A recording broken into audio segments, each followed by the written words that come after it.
Hello everybody. Shelley here from Mishka Larson Creations. I'm checking in very quickly because right now I'm going through some fabric that I'm going to be using to create some, gosh, I don't even know what to call them. I don't want to call them stationery rolls or envelopes, but that's basically what they're going to be. One will be big enough to fit a journal inside, and then an area for pens and pencils with a flap that snaps. And another one, I guess, will be more like an envelope made out of cloth, where you can put your stationery inside with a pen, maybe a set of pencils. I haven't decided yet, but I have picked out some fabric, some things that I've been saving. I thought this was really cute. I got some of these before our favorite friend from the fabric world closed down.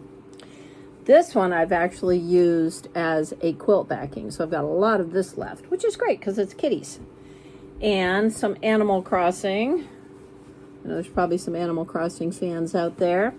I also have cows and pigs that I used to make a special quilt for Winky, the dwarf cat.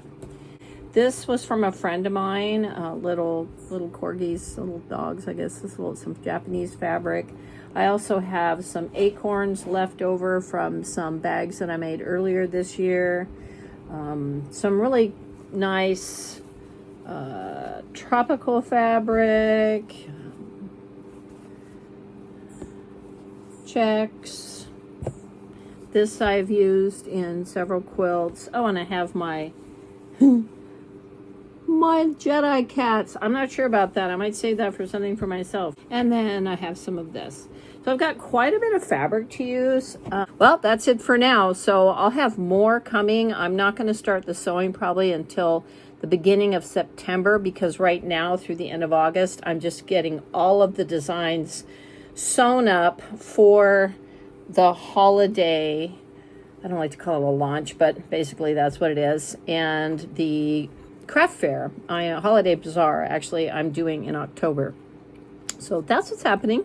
And I'll give you some more tidbits and sneak peeks as the days move ahead, as well as probably some excerpts from the novel I'm editing. So have a great day and have a great week.